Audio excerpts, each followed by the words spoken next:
प्रश्न है कि लोकसभा द्वारा यथा पारित बैंककारी विधियां संशोधन विधेयक 2024 में राज्यसभा द्वारा किए गए संशोधन पर विचार किया जाए। जो सदस्य इसके पक्ष में हाँ कहें, जो सदस्य विरोध में ना कहें। मेरे विचार में निर्णय हाँ वालों के पक्ष में हुआ, प्रस्ताव स्वीकृत हुआ। अब मैं संशोधनों को सभा के मतदान के लिए रखूंगा। प्रश्न है कि लोकसभा द्वारा यथा पारित विधेयक में राज्यसभा द्वारा किए गए संशोधन संख्या 1 और 2 को स्वीकृत किया जाए। जो सदस्य इसके पक्ष में हाँ कहें, जो सदस्य विरोध में ना कहें। मेरे विचार में निर्णय हाँ वालों के पक्ष में संशोधन स्वीकृत हुआ। मंत्री जी अब प्रस्ताव करें कि लोकसभा द्वारा यथा पारित विधेयक में राज्यसभा द्वारा किए गए संशोधन से सभा सहमत है। महोदय, मैं प्रस्ताव करता हूं कि राज्यसभा द्वारा विधेयक में किए गए संशोधन पर सहमति दी जाए। प्रश्न ये कि लोकसभा द्वारा यथा पारित विधेयक में राज्यसभा द्वारा किए गए संशोधन से सभा सहमत है। जो सदस्य इसके पक्ष में हाँ कहें, जो सदस्य विरोध में ना कहें। मेरे विचार में निर्णय हाँ वालों के पक्ष में हुआ, प्रस्ताव स्वीकृत हुआ। लोकसभा द्वारा यथा पारित बैंककारी विधियां संशोधन विधेयक 2024 में राज्यसभा द्वारा किए गए संशोधन सभा सहमत हुई। आइटम नंबर 12 और 13 को एक साथ सभा में लिया जा रहा है।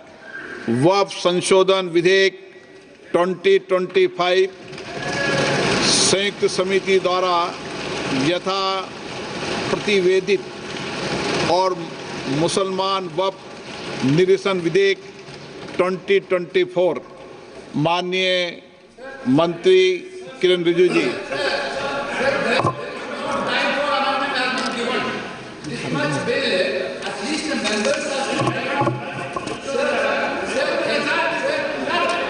हाँ, बोलिए। This type of bill, when you are bringing it to the House, at least the members has to have the power to give amendments. Yesterday, what happened, sir? This bill has been brought into the notice of member only around afternoon. Then the amendment time will be ceased till 3:30. Then how can the members move amendments, sir? This is basically you are actually bulldozing the legislation, sir. This type of legislation bulldozing is not happened in this house, sir. Sir, members has to go. Why that, sir? You need to give time for amendment, sir. Sir, there are several provisions to be given amendment. There is no time at all. Okay, आप सुनिए। आप बैठिए, एक विषय मैं दे दूं। माननीय सदस्यगण, मैंने सभी जो गैर सरकारी माननीय सदस्यों के जो भी संशोधन प्रस्ताव थे वह और सरकारी संशोधन प्रस्ताव दोनों को बराबर का समय दिया है। मैंने ऐसा नहीं किया कि आपके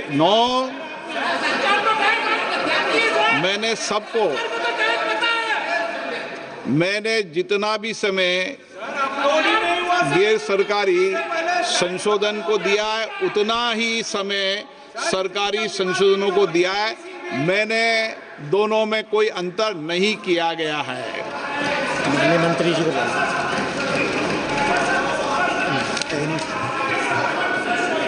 हाँ, एक मिनट एन के प्रेमचंद्र जी, आप बता दीजिए। Sir, my point of order is relating to Rule 80, Clause 1 of the Rules of Procedure and Conduct of Business, and under Rule 376 of the Rules of Procedure, and also colon sector, page 650. Sir, now this House is considering a bill, Waqf Amendment Bill 2024, as reported by the Joint Committee, Parliamentary Joint Committee. We are not discussing the original bill. It is as reported by the Joint Parliamentary Committee. My definite question to the Honorable Speaker, sir, is whether the Joint Parliamentary Committee has the right to incorporate new provisions in the bill. It is beyond the powers and ambit of the Joint Parliamentary Committee. They have incorporated so many new provisions. I have no objection in respect of those provisions. Even 2A also it is appreciable. We don't have any objection. Sir, very serious technical matter. And kindly see, only even the House, Speaker sir, even the House do not have the authority to make wait. You can reply after that. You can reply after. Sir, you can reply after me. Sir, even this Parliament, even this Lok Sabha, this August House, do not have the right to incorporate a new provision unless you suspend Rule 81. But what is Rule 81, sir? Sir, Rule 81 is very clear. Rule 81 says the following conditions shall govern the admissibility of amendments to clauses or schedules of a bill. An amendment shall be within the scope of the bill and relevant to the subject matter of the clause which relates. Whether these so many provisions in the new drafted bill, extraneous provisions are also incorporated, that will not come within the purview. That is why I am saying even this House do not have the right to make new provisions unless, let me please, unless and until Rule 81 is suspended. I do agree, sir, I do agree with you. The government has the power. The minister has the power. The minister has the power to move amendments, and also they can recommend. Joint Parliamentary Committee can recommend, but they cannot come with new provisions as a newly drafted bill for which there is no right. Okay. Sir, I am quoting Kawalan sector. Very important. पढ़ लिया आपका, मैं व्यवस्था दे रहा हूँ, पहले गृह मंत्री जी बताएंगे. हो गया वो, मैं व्यवस्था दूंगा, पहले गृह मंत्री जी बताएंगे, फिर व्यवस्था.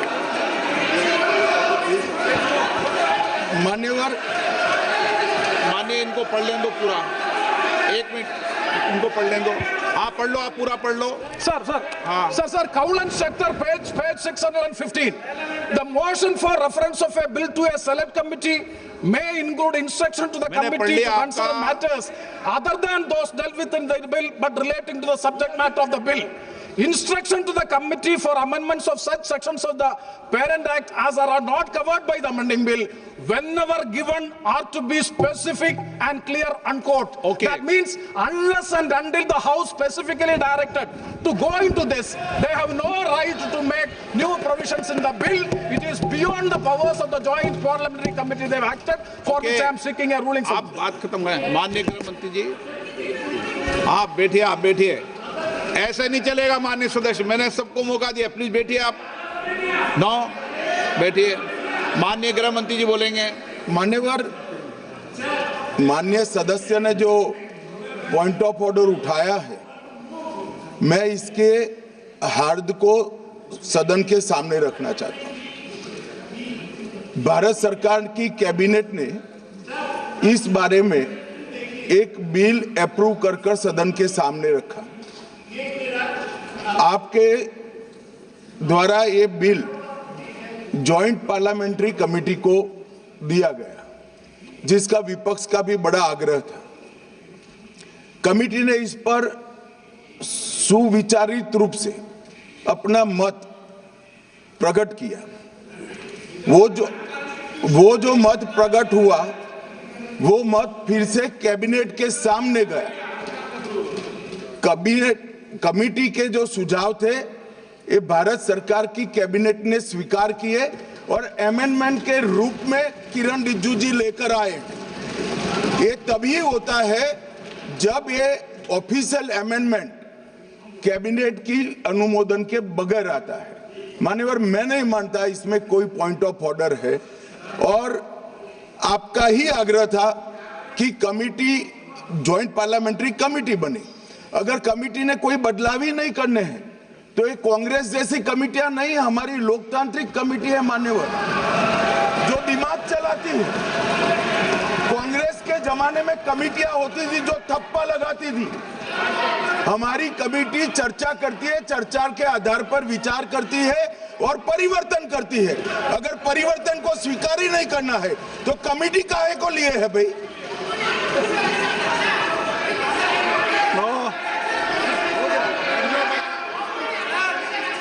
आप जब विधेयक पर चर्चा हो तो सबको मौका दूंगा.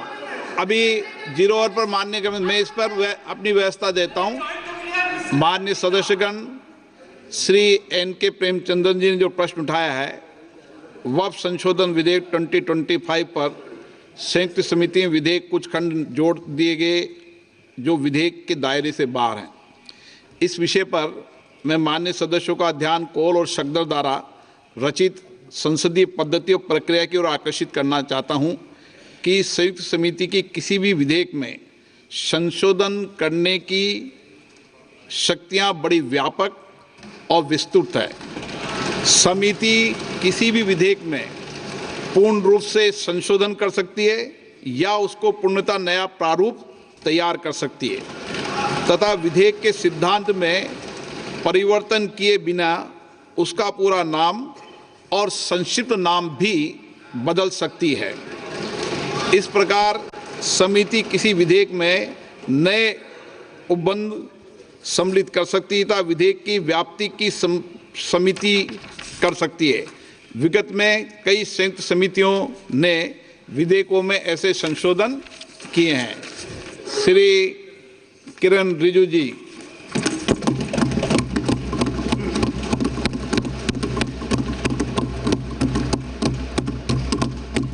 Honorable Speaker, sir, I rise to move the motion for consideration of the Waqf Amendment Bill 2025 and Mussalman Waqf Repeal Bill 2024.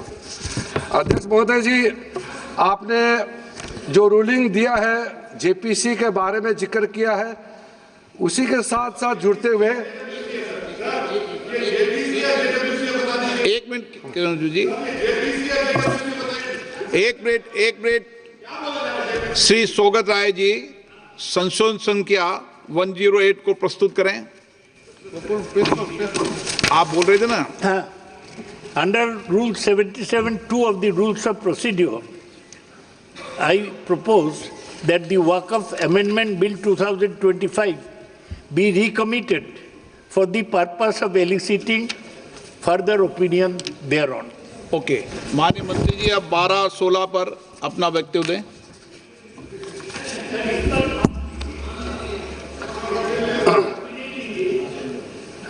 आपका जो जब मैं ओपनिंग करूंगा उसका भी जवाब आएगा और बाकी अमेंडमेंट तो आखिरी में आता ही है।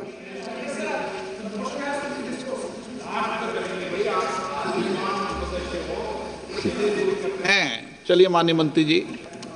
माननीय अध्यक्ष महोदय, हम सबको बहुत डिटेल में जाने का भी आवश्यकता नहीं है। कमेटी के बारे में उसका जिक्र काफ़ी हो चुके हैं, लेकिन मैं इतना कहना चाहता हूं कि जो कमेटी इस बार दोनों सदन लोकसभा राज्यसभा मिला करके ज्वाइंट कमेटी में वक्फ अमेंडमेंट बिल पे जो चर्चा हुई है, आज तक भारत के संसदीय इतिहास में इतना व्यापक रूप से चर्चा, कंसल्टेशन और समय कभी नहीं दिया है। इसलिए मैं जो ज्वाइंट कमेटी में जितने मेंबर्स दोनों सदनों के लोकसभा और राज्यसभा में जो सदस्य उस कमेटी में थे, मेरे तरफ से सरकार की ओर से मैं धन्यवाद देता हूं, अभिनंदन करना चाहता हूं। अध्यक्ष महोदय जी, कुल मिलाकर के 97,27,772 याचिकाएं ऑनलाइन, फिजिकल, मेमोरेंडम के रूप में, रिक्वेस्ट के रूप में और सुझाव के रूप में पूरे तरह से सरकार ने देखा है। वो जेपीसी के माध्यम से हो या डायरेक्ट दिया हो, हमने सब उसको देखा है। इससे बड़ा कभी भी, इससे ज़्यादा संख्या में किसी भी बिल के ऊपर में लोगों का याचिकाएं नहीं आया आज तक। कुल मिलाकर के 284 डेलीगेशन ने अलग अलग समुदाय के जो स्टेक होल्डर्स है, उन्होंने कमेटी के सामने में अपने बात को रखा है, सुझाव भी दिया है। 25 स्टेट गवर्नमेंट और यूनियन टेरिटरीज का वक्फ बोर्ड्स ने अपना सबमिशन भी पेश किया गया है। इसके अतिरिक्त कई लीगल लुमिनरीज, विद्वान लोग हैं हमारे समाज में, कम्युनिटी लीडर्स हैं, अलग अलग धार्मिक संस्थाओं का प्रतिनिधि, charitable organisation, civil society, academicians, researchers, policy makers, सब ने इस कमेटी के सामने में पेशकश किया है। उसके साथ साथ मैं कहना चाहता हूं सर, आज जब मैं जो बात रखूंगा आपके सामने में, पिछली बार जब हमने ये प्रस्तुत किए थे बिल को इस सदन में, तब भी मैंने कई बातें बताई थी। आज मैं उसको नहीं दोहराते हुए कुछ बातें मैं जोड़ूंगा, और मुझे अपना बात रखने के बाद सिर्फ उम्मीद ही नहीं, पूरा यकीन है कि जो लोग इस बिल को विरोध कर रहे थे वो हृदय में भी बदलाव होगा। पॉजिटिव सोच के साथ इस बिल में सब समर्थन करेंगे, ये मैं विश्वास के साथ आगे अपना बात रखना चाहता हूं। क्योंकि मैं पॉजिटिव नोट से बात रखना चाहता हूं, तो इसलिए एक मेरे जो मन की बात है मैं कहना चाहता हूं, तो इससे अच्छा संदेश जाए। किसी की बात कोई, अध्यक्ष महोदय, किसी की बात कोई बदगुमान ना समझे, इस जमीन का दर्द कभी आसमान ना समझेगा।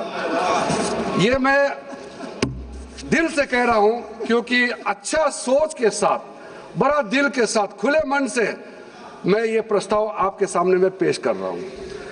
सर, कई लोगों ने अपने अपने तरीके से बातें रखी हैं। किसी ने कहा ये प्रावधान अनकॉन्स्टिट्यूशनल है, गैर संवैधानिक है। किसी ने कहा ये इलीगल है, अनलॉफुल है। सर, ये बिल जो हम लोग जिक्र कर रहे हैं कोई नया विषय नहीं है।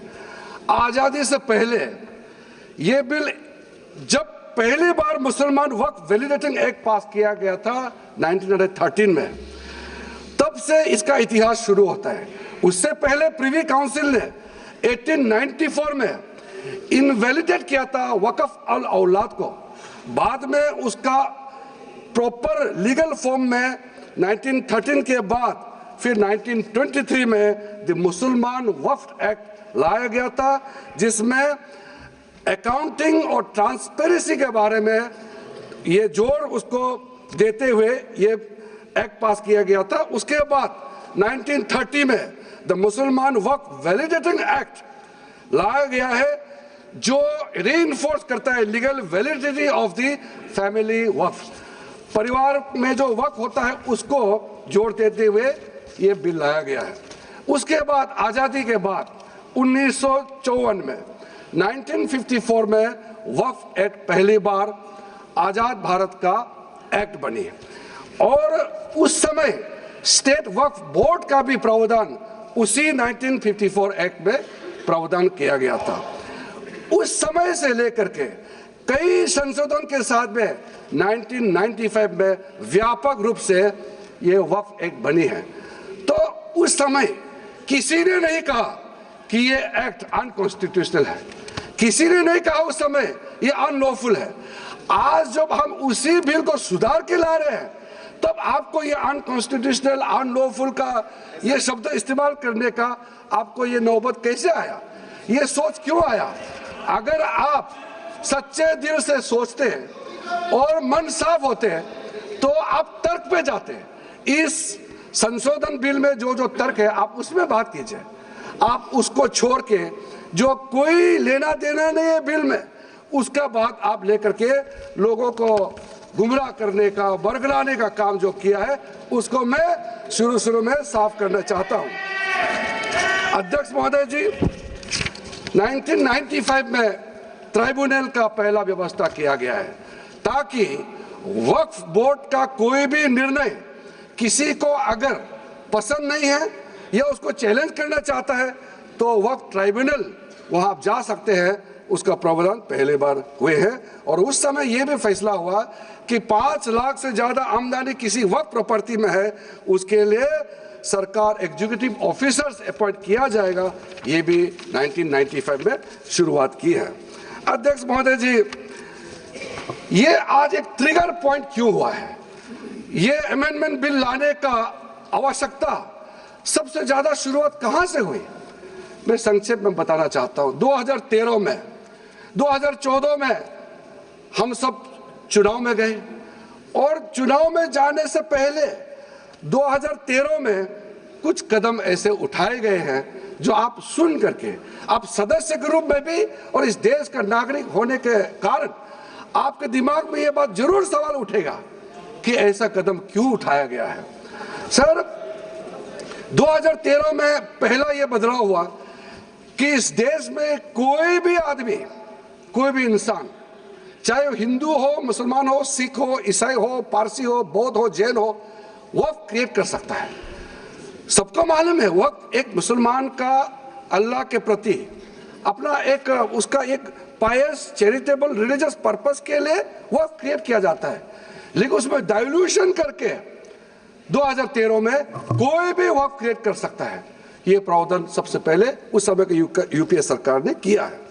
दूसरा, आपने सारा वक्फ को स्पेसिफिक कर दिया कि शिया बोर्ड में शिया ही रहेंगे, सुन्नी बोर्ड में सिर्फ सुन्नी ही रहेंगे, और कोई भी बोर्ड हो सिर्फ उनके लोग ही रहेंगे, बाकी कोई उसमें आ नहीं सकता है। ऐसा आपने प्रावधान किया।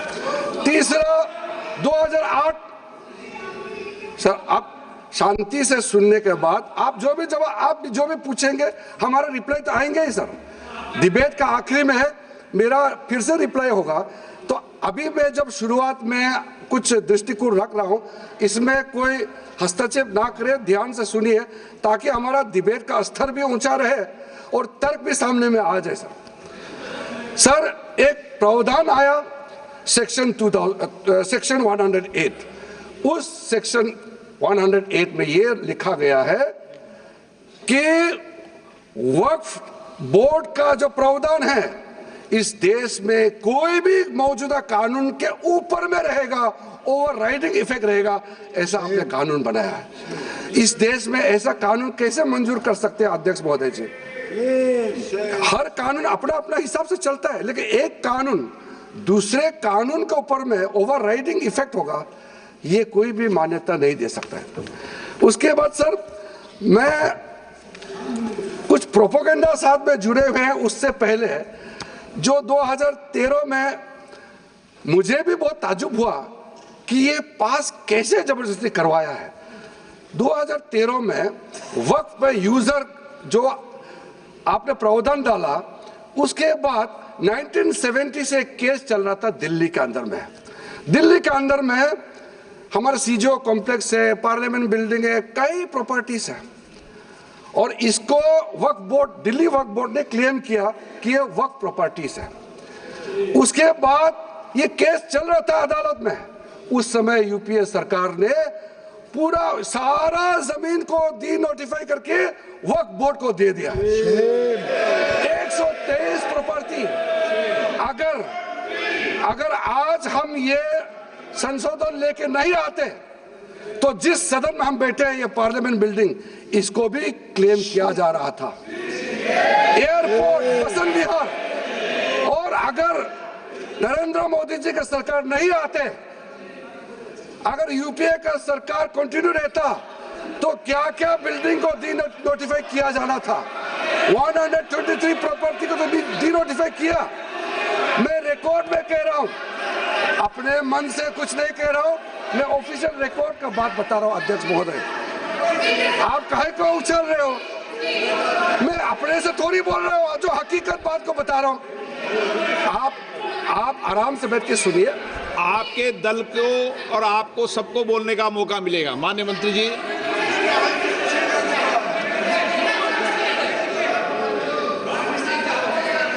सर मैं फिर से कह रहा हूं, मैं एक शब्द अपने ओर से नहीं कह रहा हूं, जो घटना है, जो हकीकत है, यही कह रहा हूं। इनको इसमें इतना उछालने का, उत्तेजित होने का कोई मतलब ही नहीं है सर। अध्यक्ष महोदय,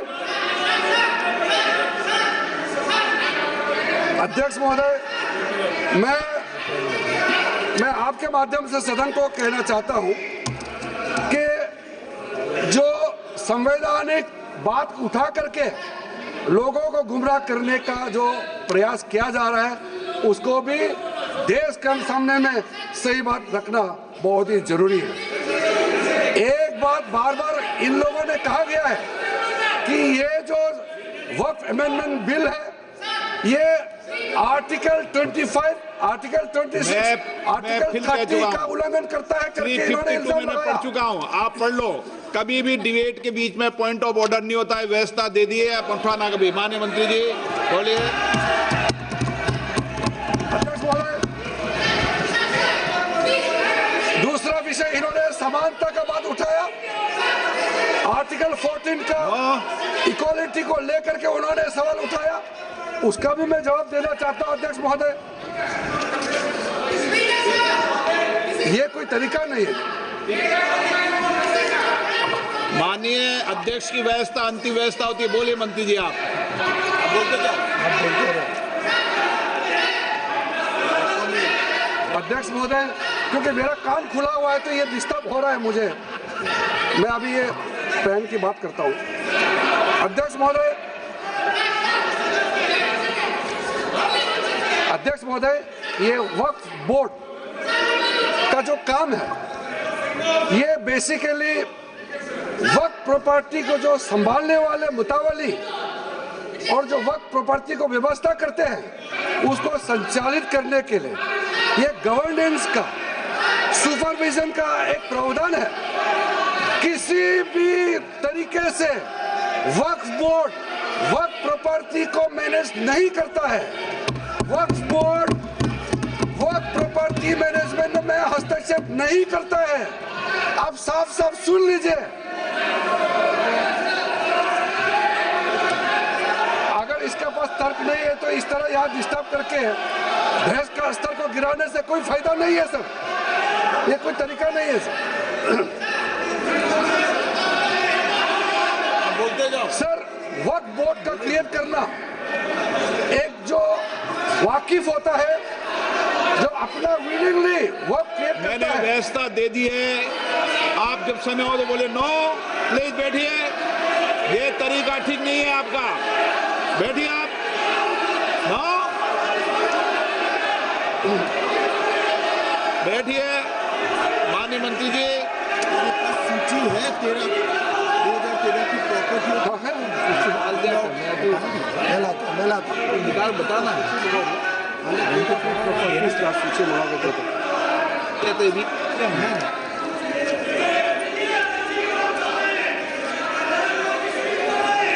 अध्यक्ष महोदय, सबको बोलने का मौका मिलने वाले हैं तो कम से कम बात को शांति से सुनने के बाद आप अपना बात रखिए।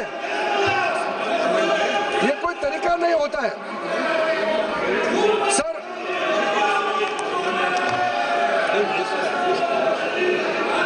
अध्यक्ष महोदय, ये जो उन्होंने गुमराह करने का कोशिश किया गया है, ये मैं कुछ केसेस आपको बताना चाहता हूं सर। आप देखिए आर्टिकल 25(1) क्या कहता है, संविधान का अनुच्छेद आर्टिकल 25(1) कहता है, subject to public order, morality and health and to the other provisions of this part, all the persons are equally entitled to freedom of conscience and the right freely to profess, practice and propagate religion. Sir, government किसी भी धार्मिक व्यवस्था को, किसी भी religious institution, कोई धार्मिक काम में हस्तक्षेप करने नहीं जा रहा है, ना ही वक्फ बोर्ड किसी धार्मिक स्थल का व्यवस्था में कोई भी तरीके से हाथ डालने का प्रावधान है, बिल्कुल नहीं है सर। आप अगर हम कोई सर, ये क्या झूठ बोल रहे हैं? ये कॉन्स्टिट्यूशन, हम कॉन्स्टिट्यूशन का प्रावधान पढ़ रहे हैं फिर भी झूठ बोल रहे हैं। ये कॉन्स्टिट्यूशन को नहीं मानते हैं सर। किसी मस्जिद का मैनेजमेंट को हम हस्तक्षेप करने का कोई इसमें प्रावधान नहीं लिया जा रहा है। एक मिनट माननीय सदस्य, आप भारत की संसद में बैठे हो, गरिमा मर्यादा बनाए रखो, बैठे बैठे टिप्पणी मत करो। हाँ, आपको जब मौका मिलेगा आप अपनी बात कहना, बैठे बैठे टिप्पणी नहीं कर सकते। ये संसद की मर्यादा नहीं है, ऐसे नहीं चलेगा सदन। सदन व्यवस्था नियम से चलेगा। किसी भी व्यक्ति को बैठे बैठे कोई भी सदस्य जो बोल रहा हो उसके बीच में टिप्पणी करने का अधिकार नहीं है। माननीय मंत्री जी। अध्यक्ष महोदय जी,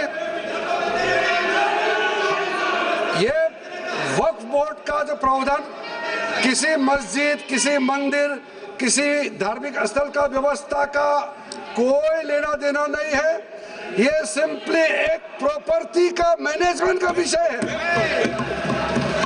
ये कोई मुसलमान अपना ज़कात देता है, फितरा देता है, उसको हम पूछने वाला कौन होते हैं? ये आपका धार्मिक भावना से जुड़े हुए चीज है, उसमें सरकार का कोई लेना देना नहीं है। लेकिन ये वक्फ प्रॉपर्टी का मामला है, लेकिन वक्फ प्रॉपर्टी का मैनेजमेंट करता है, मुतवालीज करता है। ये आपको इतना बेसिक ये फर्क जो है अगर समझ में नहीं आते या जानबूझ करके आप नहीं समझना चाहते हैं तो मेरा पास इसका कोई इलाज नहीं है। अध्यक्ष महोदय जी, ये आपके माध्यम से मैं फिर से कहना चाहता हूं कि ये सर क्या ये ऐसा बहस नहीं होता है जी। आप लोग का तर्क रखने का समय में बोलिए, बीच बीच में कमेंट पास करने से सर हमारा पॉइंट का फ्लो भी बिगड़ता है और आवाज भी ठीक नहीं हो, आवाज भी ठीक से नहीं जाएगा। आप क्या चीज को जवाब देंगे सर? इसमें मैं कई केसेस है जिसको मैं रेफर कर सकता हूं, लेकिन सदन में 3 केसेस का मैं रेफर करूंगा तो दूध का दूध पानी का पानी हो जाएगा कि ये धार्मिक व्यवस्था से कोई लेना देना नहीं है। आपको मैं पहला एग्जांपल देना चाहता हूं, सैयद फजल पकुया Thangal versus union of India.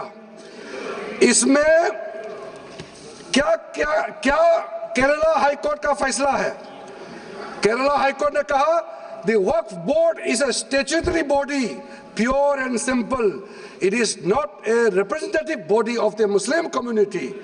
यह हाईकोर्ट का ऑर्डर है। उसके बाद इलाहाबाद हाईकोर्ट का ऑर्डर भी सुन लीजिए, Hafiz Mohammad Zafar Ahmad versus UP central Sunni board of वक्फ का जजमेंट सुन लीजिए। A mutawalli's right is purely a right of management of the property and is not a proprietary right. The duties of a mutawalli are purely of a secular character. His duties are not of a religious character. इतना clear cut ruling है। तीसरा, तिलकायत श्री गोविंद लाल जी महाराज versus state of Rajasthan. इसमें high court ने क्या कहा, supreme court ने क्या कहा? Right to manage the properties of the temple. अब देखिए मंदिर का भी इसमें एग्जांपल लिया गया है। Right to manage the properties of the temple is purely a secular matter and can not be regarded as a religious practice. Properties of temple, temple नहीं, टेम्पल का जो प्रॉपर्टी है। उसी प्रकार से आप बार बार कहना कि मुसलमानों का अधिकार में गैर मुसलमान कैसे आ रहा है, ये तर्क ही नहीं बनता है। आप ये आज से ये बात बोलने के लिए बंद कीजिए। सर 2013 में जो काम किए गए हैं उसमें मैं एक चीज जिक्र करना चाहता हूं। इलेक्शन आने वाला था, बहुत ही कम दिन बच गए थे, इलेक्शन कोड ऑफ कॉन्डक्ट लगने ही वाला था। हम सबको मालूम है अप्रैल और मई में चुनाव हुआ था। 5 मार्च 2014 को उस समय के यूपीए सरकार ने 123 प्राइम प्रॉपर्टीज को जो housing and urban development ministry का तहत आता है उसको आपने दिल्ली वक्फ बोर्ड को ट्रांसफर कर दिया। क्या जरूरत था? कुछ दिन बाकी था चुनाव होने के लिए, आप इंतजार तो करते। आपने सोचा ये करके वोट मिलेंगे, लेकिन आप तो चुनाव तो हार गए, तो फायदा क्या हुआ? ऐसा काम करने से वोट नहीं मिलता है। इसलिए लोग इंटेलिजेंट है, हमारे देश के लोग समझदार है, इसलिए वोट बैंक का राजनीति के बिना हम अच्छे सोच के साथ में आज इस सदन में फिर से आए हैं। कुछ एनोमलीज है इस बिल में, तो इसको बदलना जरूरी था। मैंने एक पहले भी इसका जिक्र किया था कि आपने कहा कोई भी हिंदुस्तानी, कोई भी भारतीय वक्फ क्रिएट कर सकता है। वो 95 में ऐसा नहीं था, आपने 13 में बदलाव किया, उसको हमने फिर से 1995 का प्रावधान को फिर से रिवाइव करते हुए ये हमने जोड़ा है कि वक्फ वही क्रिएट कर सकता है जो मिनिमम 5 साल इस्लाम को प्रैक्टिस करता है। बहुत साफ साफ शब्दों में प्रावधान रखा है। सर, जो वक्फ बोर्ड बने हैं, हम उसको बहुत ही सेकुलर, इंक्लूसिव बनाना चाहते हैं। आपका पुराना प्रावधान को हटा करके अब हमने कहा है कि वक्फ बोर्ड में शिया भी रहेंगे, सुन्नी भी रहेंगे, बोहरास भी रहेंगे, आगा कानिस भी रहेंगे, मुसलमानों में जो बैकवर्ड है, पिछड़े लोग हैं, वो भी रहेंगे, और साथ साथ में महिला भी रहेंगे, और एक्सपर्ट नॉन मुस्लिम भी रहने का प्रावधान रखा गया है। सब स्वागत करना चाहिए, इसको किसी को आपत्ति होने का कोई जरूरत नहीं है। उसके बाद सर, मैं थोड़ा सा इसको विस्तार करके बताना चाहता हूँ। मेरा ही खुद का एग्जाम्पल मैं देता हूँ। मान लो मैं मुस्लिम नहीं हूँ, लेकिन मैं माइनॉरिटी अफेयर्स मिनिस्टर हूँ, तो मैं सेंट्रल वक्फ काउंसिल का चेयरमैन होता है। तो मेरे होने के बावजूद उसके बाद टोटल 4 नॉन मुस्लिम हो सकता है वक्फ बोर्ड, वक्फ काउंसिल में मेंबर, और उसमें मैक्सिमम 4 नॉन मुस्लिम के साथ साथ में 2 महिला कंपलसरी है। 2 महिला होना ही चाहिए सर। उसके बाद सर स्टेट अभी आप पूरा वक्फ बोर्ड देख लीजिए, महिला कहाँ है? महिला को भी रखा ही नहीं है, वो सिर्फ बातें करते हैं। सर 22 सर, मैं स्पेसिफिक बताना चाहता हूँ। सेंट्रल वक्फ काउंसिल में टोटल 22 मेंबर्स में 4 नॉन मुस्लिम से ज्यादा मेंबर नहीं हो सकते हैं। एक्स ऑफिशियो का पद को मिला करके 3 मेंबर ऑफ पार्लियामेंट होगा। मेंबर ऑफ पार्लियामेंट तो किसी धर्म का हो सकता है। जब इलेक्शन करते हैं तो कोई भी धर्म का मेंबर ऑफ पार्लियामेंट या एमएलए बन सकते हैं। सर 10 मेंबर मुस्लिम कम्युनिटी से होगा, 2 फॉर्मर जजेस होंगे सुप्रीम कोर्ट और हाई कोर्ट के, 1 advocate of national eminence member रहेंगे, 4 persons of national eminence from various field.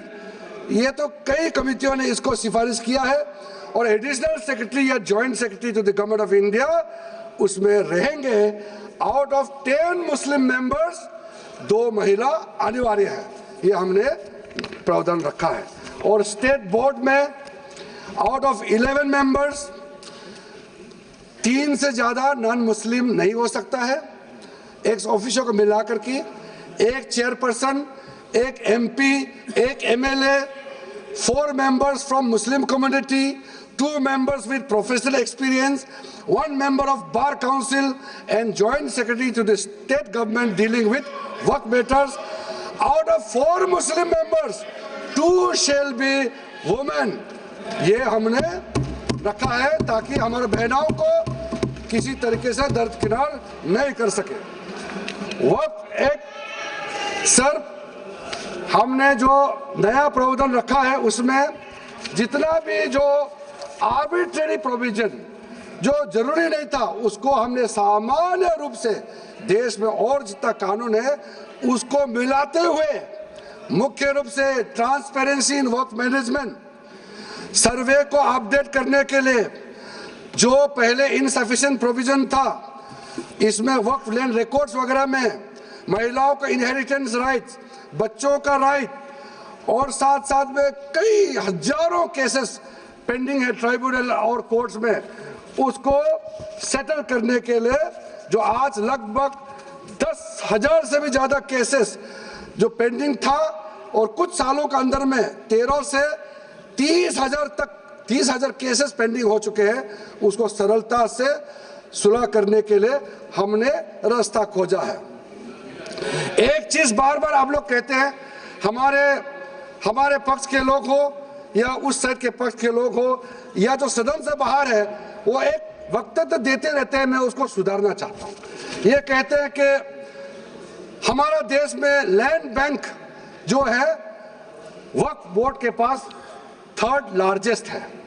पहला रेलवे, इंडियन रेलवे, फिर इंडियन आर्मी, मतलब इंडियन डिफेंस का, और फिर कहता है वक्फ बोर्ड के पास जमीन है। मैं उसको सुधारना चाहता हूं। सर, आप भी तो ट्रेन में चलते हैं, हम लोग भी ट्रेन में चलते हैं। हजारों किलोमीटर ट्रेन का पटरी लगा हुआ है, स्टेशन बना हुआ है। वो ट्रेन का पटरी लगा हुआ है, वो रेलवे का प्रॉपर्टी थोड़ी है, ये तो देश का प्रॉपर्टी है। हम लोग सब चलते हैं उसमें। इसको आप कैसे लगा सकते हैं कि रेलवे के पास इतना है, वक्फ बोर्ड के पास इतना है? वो देश का प्रॉपर्टी है। हमारा डिफेंस के पास कहता है कि सेकंड लार्जेस्ट है। डिफेंस के पास जो भी लेने, जहाँ ट्रेनिंग करता है, जहाँ वो रहता है, या बॉर्डर एरिया में जितना डिफेंस लैंड है, वो देश का रक्षा के लिए है। उसको आप कैसे वक्फ प्रॉपर्टी का साथ आप तुलना कर सकते हैं? वक्फ प्रॉपर्टी प्राइवेट प्रॉपर्टी होता है सर। तो इसलिए दुनिया में सबसे ज्यादा वक्फ प्रॉपर्टी हिंदुस्तान में है। सिर्फ हमारा देश में ही नहीं, दुनिया का सबसे बड़ा और सबसे ज्यादा वक्फ प्रॉपर्टी हिंदुस्तान में है। तो फिर ये क्यों है 60 साल तक आप सरकार में रहे हैं, हमारे देश में मुसलमान इतना गरीब क्यों है? जब दुनिया का सबसे ज्यादा वक्फ प्रॉपर्टी हमारा देश में है, तो हमारे गरीब मुसलमानों का पढ़ाई के लिए, मेडिकल ट्रीटमेंट के लिए, स्किलिंग के लिए, इनकम जनरेशन के लिए क्यों काम नहीं हुआ आज तक? बताइए। ये दुनिया का सबसे बड़ा वक्फ प्रॉपर्टी अगर हिंदुस्तान में है, तो उस प्रॉपर्टी से गरीबों का उत्थान के लिए, लोगों का भला के लिए अगर ये सरकार नरेंद्र मोदी जी के नेतृत्व में गरीब मुसलमानों के लिए काम कर रहा है, तो इसमें आपत्ति क्यों होना चाहिए? आप लोग बताइए। इसलिए सर, इसको धर्म जाति से बाहर उतर करके सबको सीधा सीधा अपना दिल से पूछ करके आप सोच के देखिए कि आप जो लोग आज इस बिल को विरोध कर रहा है, आज 1 साल 2 साल नहीं, सदियों तक हमारा देश उसको याद रखेगा कौन इस बिल को समर्थन कर रहा है, कौन इस बिल को विरोध कर रहा है। आज चंद वोट के लिए, सत्ता के लिए हमारे मुसलमानों को आपने 70 साल से ज्यादा वोट बैंक बना करके गुमराह किया है। कितना और गुमराह करना चाहते हैं? अब हमारा देश में वोट बैंक का राजनीति नहीं चलेगा। इसलिए मैं कहना चाहता हूं, जब हमारा देश में इतना वक्त प्रॉपर्टी है, तो इसको हम बेकार में पड़ा रहने नहीं दिया जा सकता है। गरीब मुसलमानों के लिए, आम मुसलमानों के लिए इस्तेमाल करना ही पड़ेगा। उसके लिए आज का ये वक्फ संशोधन बिल जरूरत है। अध्यक्ष महोदय जी, हमारे अपने वामसी पोर्टल में, हमारे मंत्रालय के वामसी पोर्टल में हमने रिकॉर्ड देखा है। सचर कमेटी जो आपने बनाया है 2006 में, उन्होंने भी ये बारे में काफी डिटेल में जिक्र किया हुआ है। सर 2006 में 4.9 लाख वक्फ प्रॉपर्टी था, और उसका इनकम कितना था मैं बता दूं आंकड़ा सर, आप कहेंगे 4.9 लाख वक्फ प्रॉपर्टी में टोटल इनकम था 163 करोड़। कौन खाते थे? 163 करोड़। और आपने 2013 में बदलाव करने के बाद आज इनकम कितना बढ़ा है वो भी मैं बता देता हूं। हो गया 166 करोड़। 3 करोड़ बढ़ा है। कैसे मंजूर कर सकता है हम लोग इस महान सदन में बैठ करके? अगर इतना 10 सालों के बाद भी दुनिया का सबसे ज्यादा प्रॉपर्टी का टोटल इनकम जनरेशन 3 करोड़ बढ़ता है, तो ये हम कभी मंजूर नहीं कर सकता। इसलिए उस समय कहा गया था, मैं अभी का नहीं बता रहा हूं, सचर कमेटी समय में भी कहा गया है कि अगर थोड़ा सा एफिशिएंटली मैनेज करता तो 12,000 करोड़ पर ईयर तो उसी समय जनरेट हो जाना चाहिए नॉर्मल मार्केट रेट से। और 12,000 करोड़ अगर वो प्रॉपर्टी से रेवेन्यू जनरेशन करता है, कितना लाखों करोड़ों मुसलमानों को फायदा होगा, आप सोच के देखिए। इसलिए सर आप लोग भी, मैं अनुरोध करता हूं कि आप लोग भी वक्त के बारे में जानना था, हमारा वामसी पोर्टल को क्लिक करके आप लोग देखिए। सर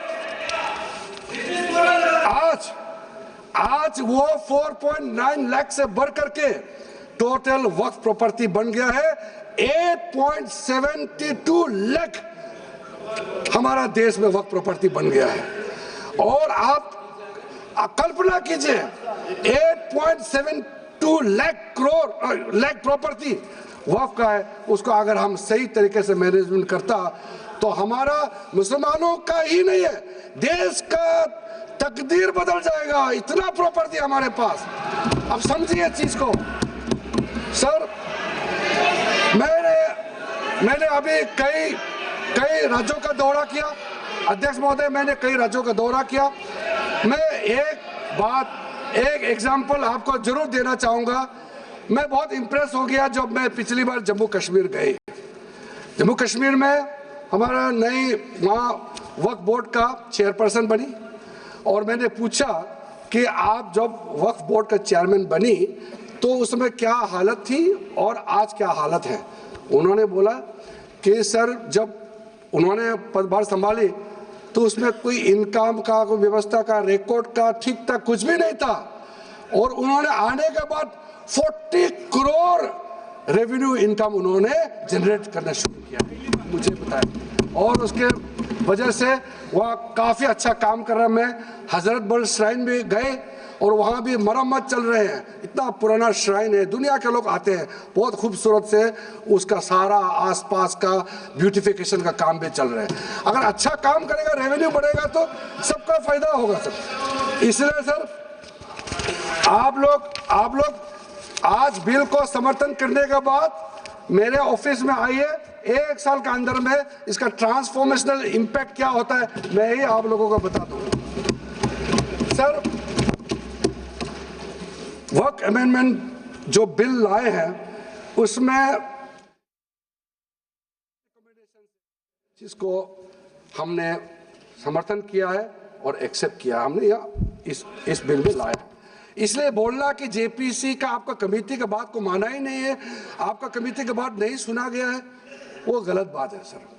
अध्यक्ष महोदय जी, पार्लियामेंट्री कमेटी जब बनता है तो उसका एक अपना एंटिटी होता है और उस कमेटी में खुले बहस हुए हैं।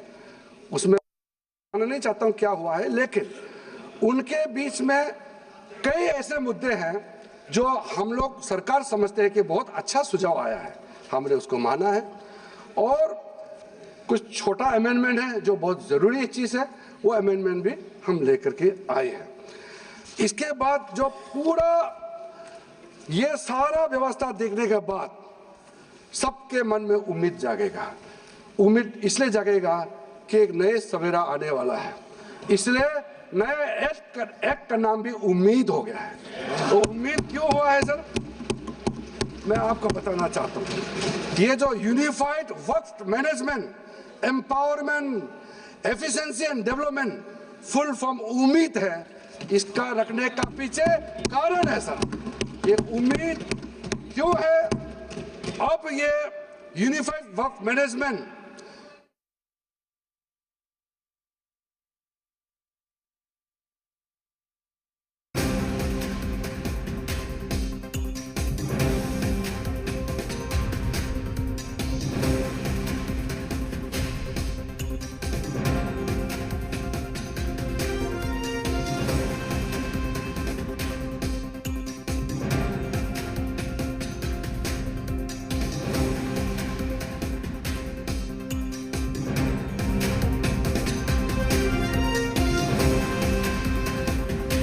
प्रस्तुतकर्ता डॉक्टर ऑर्थो आयुर्वेदिक ऑयल और कैप्सूल, अब दर्द भी घुटने टेकेगा। प्रायोजक 30 वर्षों से मेरे देश का भरोसा, Kamdhenu next TMT bars.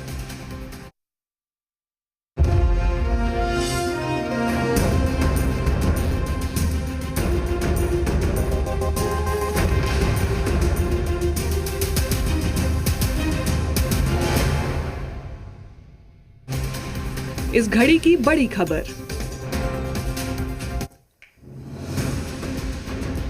Lok Sabha में किरण रिजिजू ने पेश किया वक्फ संशोधन बिल। सदन में बोले, समाज के हर वर्ग से हमने लिया सुझाव। जेपीसी में भी वक्फ बिल पर हुई व्यापक चर्चा। कल राज्यसभा में बिल होगा पेश। वक्फ बिल को मुस्लिम जमात का मिला समर्थन। बरेलवी ने बिल का किया सपोर्ट। बोले, बिल से मुस्लिमों को खतरा नहीं, गलत अफवाह फैलाई जा रही।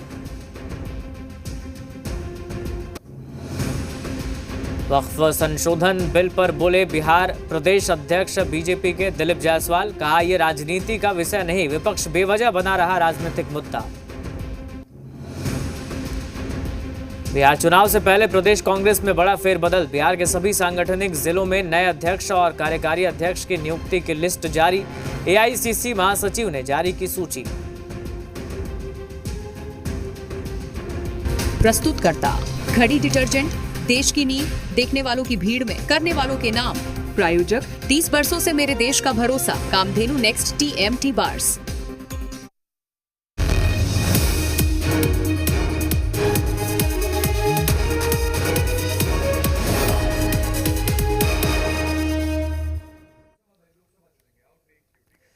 नमस्कार, स्वागत है आप सभी का। आप देख रहे हैं खबर बिहार और मैं हूं आपके साथ राहुल सिन्हा। सीधे आपको लोकसभा लिए चलते हैं। वक्फ संशोधन बिल पर चर्चा हो रही है। क्रिएट किया गया है, उसका स्टेटस है वामसी पोर्टल से मिला करके हम लगातार टच में रहेंगे। इसलिए कोई इसमें ये नहीं सोचना है कि सेंट्रल गवर्नमेंट कोई एक्स्ट्रा पावर हड़पने जा रहे हैं क्या, बिल्कुल सोचने का नहीं है। ये टोटली स्टेट गवर्नमेंट का अधीन है और राज्य सरकारें ही इसका निगरानी में आगे काम करना है। उसके बाद सर, जो पर्पस के लिए वक्फ क्रिएट किया जाता है, बेसिकली 3 पर्पस होता है, रिलीजियस, चैरिटेबल एंड पायस।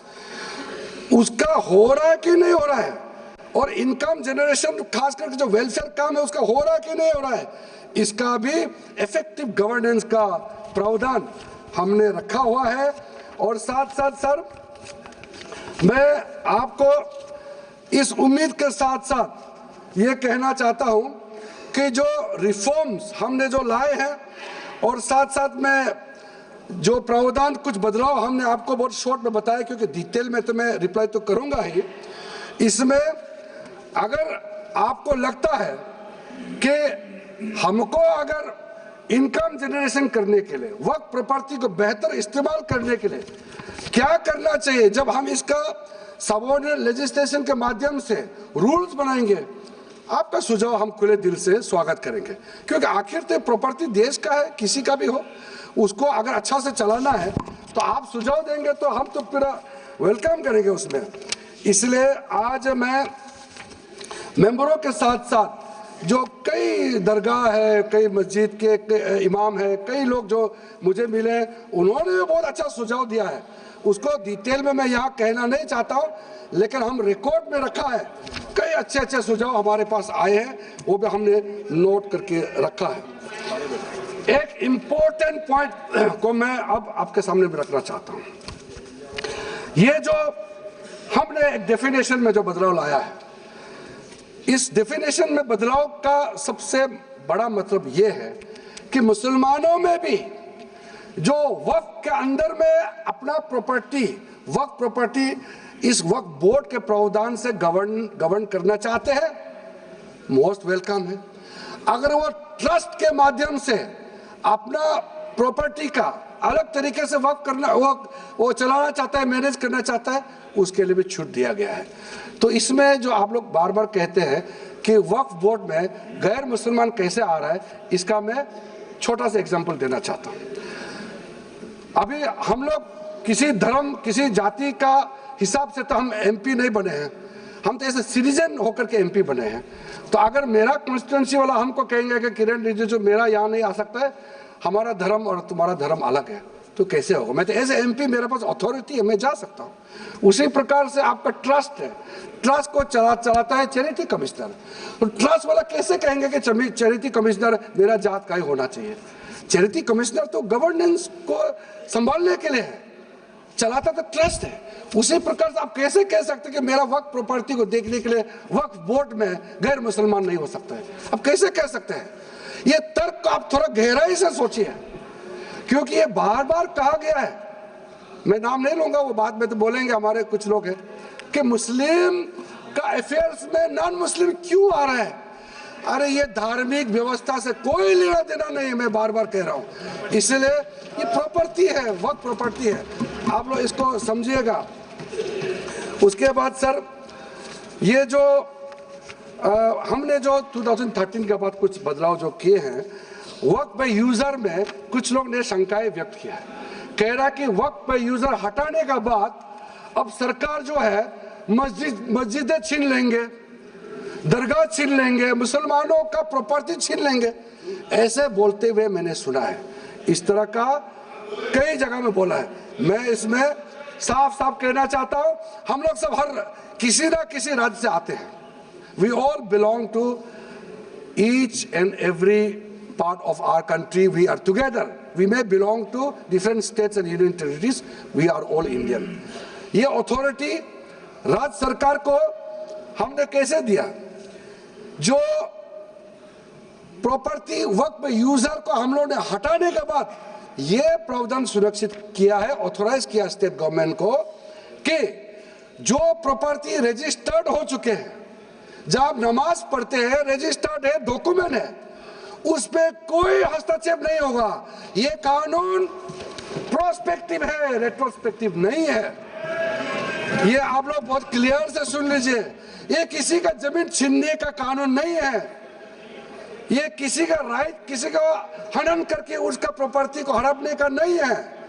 राज्य सरकारों को अधिकार दिया गया है कि जो ऑलरेडी रजिस्टर्ड है उसका तो कोई डिस्प्यूट नहीं है, लेकिन जो डिस्प्यूटेड है, जो कोर्ट में पेंडिंग है, उसको हम यहाँ कानून बना के कैसे हटा सकते हैं?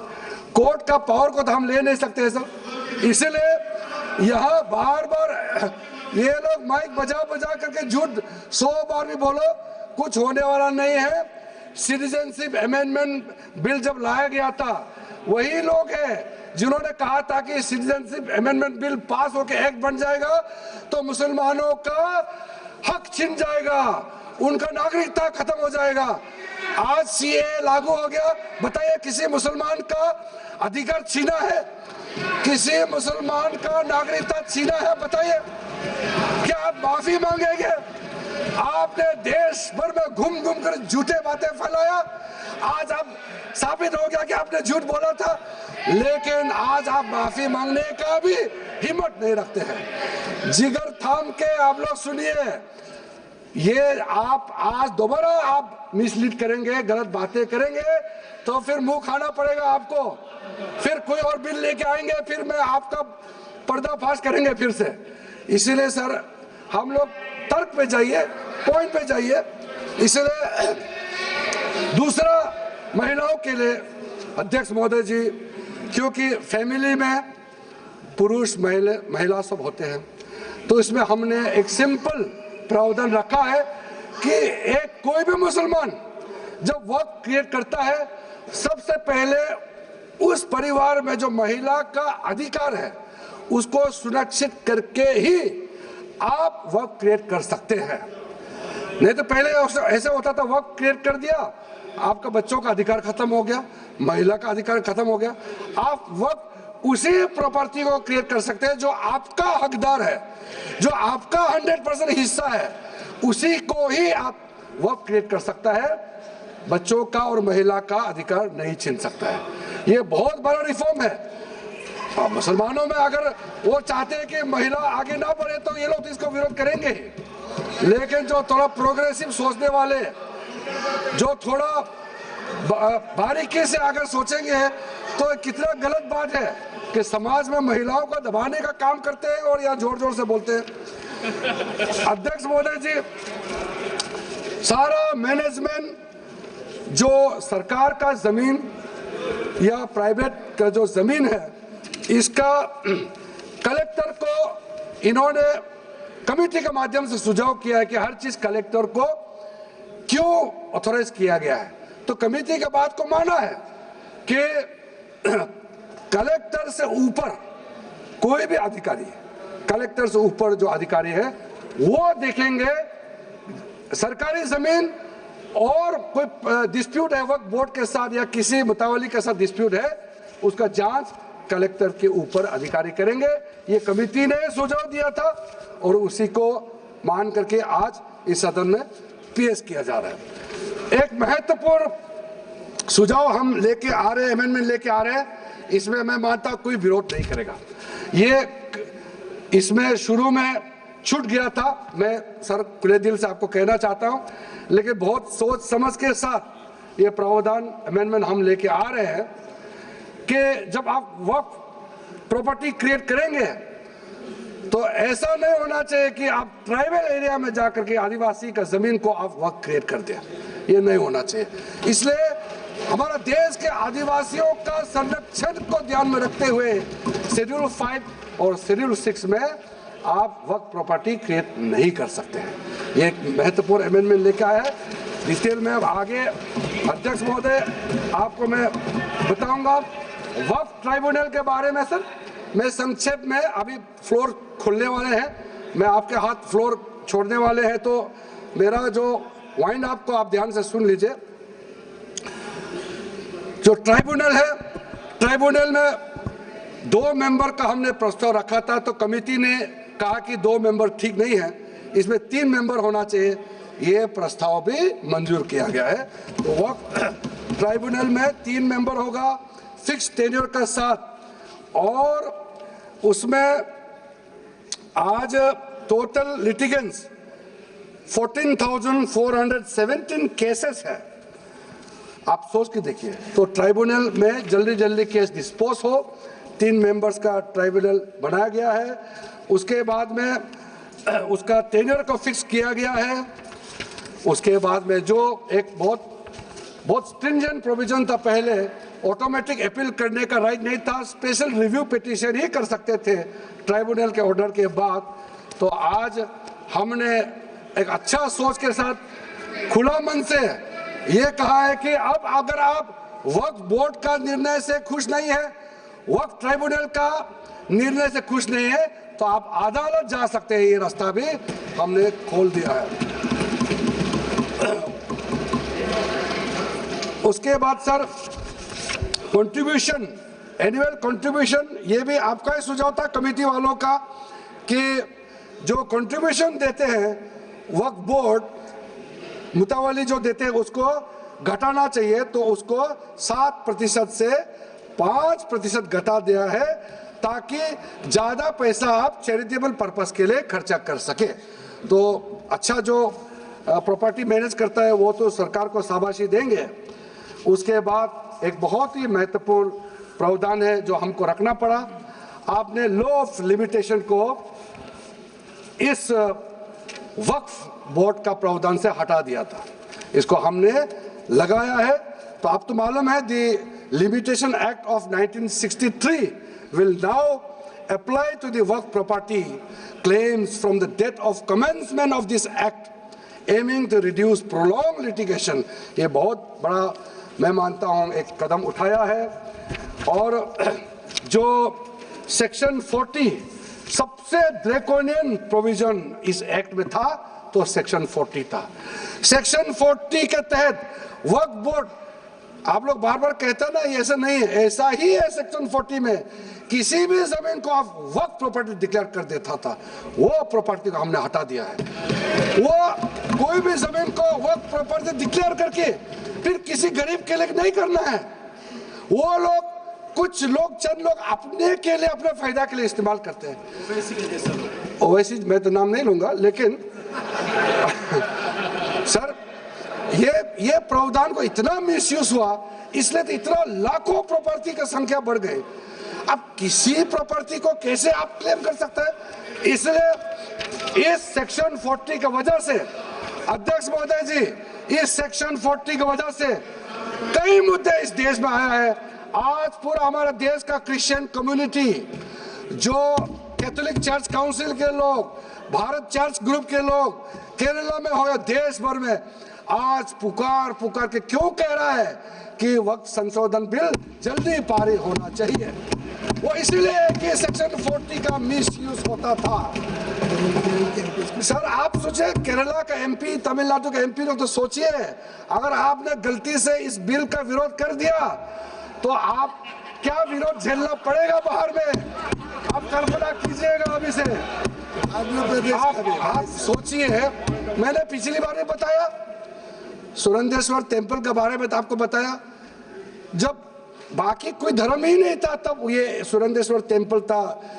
तिरुचेंथुराई विलेज तमिलनाडु में, उसको वक्त डिक्लेयर करने के बाद कर्नाटका में तो हजारों एकड़ का इशू है। फिर सर हरियाणा में जतलाना विलेज, यमुनानगर में सिख गुरुद्वारा का जो जमीन है, कभी वहां मस्जिद भी नहीं था, कभी वहां मुस्लिम का सेटलमेंट का भी रिकॉर्ड नहीं था, उसको भी वक्फ डिक्लेयर कर दिया था।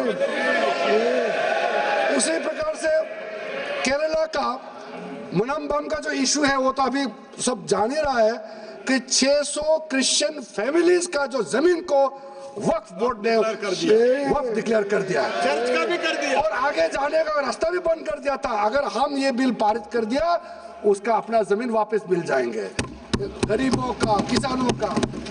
ऐसा चीजों में आप लोग समर्थन करना चाहिए। मैं तो मानता हूं कि अभी भी देर नहीं हुआ, अभी भी आप जिद पे राजनीतिकरण करके आप अड़े रहे, आप मुश्किल में फंसने वाले हैं। विशेष करके हमारे कांग्रेस वालों को मैं कहना चाहता हूं, और बाकी हमारे साथी दल है, कांग्रेस के झांसे में ना आए, आपको भी डुबा देंगे ये लोग। इस बिल को विरोध करके बहुत बड़ा नुकसान होने वाला है। अब ध्यान से सुनिए अध्यक्ष महोदय, इसलिए अंत में सर, क्योंकि मैंने कहा है कि मैं आखिर में जवाब दूंगा, तो हम लोग आगे भी इस पार्लियामेंट को भी वक्फ डिक्लेयर ना कर दे, हम लोग आराम से भविष्य के लिए और अच्छा काम करें। मैंने पॉजिटिव बात में अपना बात को रखा है। अंत में मैं अपील करके अपना बात को समाप्त करना चाहता हूं इसी लाइन के साथ। मेरी हिम्मत को तो सराहो, देखिए मैं कितना हिम्मत के साथ बोल रहा हूं। मेरे हिम्मत को तो सराहो, मेरे हमराही बनो, मैंने एक शम्मा जलाई है हवाओं के खिलाफ। आप लोग जब इस बिल को समर्थन करेंगे, मैं हमारे वरिष्ठ नेता सब सदन में बैठे हम लोग सुन रहे हैं, मैं अपने आप को बहुत भाग्यवान मानता हूं, मैं भाग्यशाली हूं। प्रधानमंत्री नरेंद्र मोदी जी ने मेरे जैसे एक साधारण सदस्य को इतना पुण्य काम करने का मौका दिया है, इस बिल को यहाँ रखने का मौका दिया है। करोड़ों करोड़ों गरीब मुसलमान बहने दुआ देने वाला है। दुआ में अकेला क्यों लूं, ये दुआ आप भी लेना चाहिए। इस बिल को समर्थन दीजिए, ये मेरा अनुरोध है अध्यक्ष महोदय।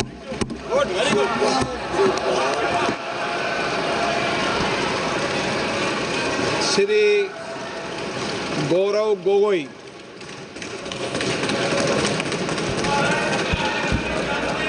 आदरणीय अध्यक्ष महोदय, पहले तो मैं आपका संरक्षण चाहता हूं। जब आदरणीय मंत्री महोदय बोल रहे थे, आपने विपक्ष से किसी को भी पॉइंट ऑफ ऑर्डर उठाने का अवसर नहीं दिया। मंत्री महोदय बिना किसी पॉइंट ऑफ ऑर्डर के बिना उन्होंने अपनी बात रखी। वही संरक्षण आप मुझे दे, मैं आपसे वही अपेक्षा करता हूं। और चलिए यार, रुक रहे हैं एक छोटे से ब्रेक के लिए, फौरन लौटेंगे।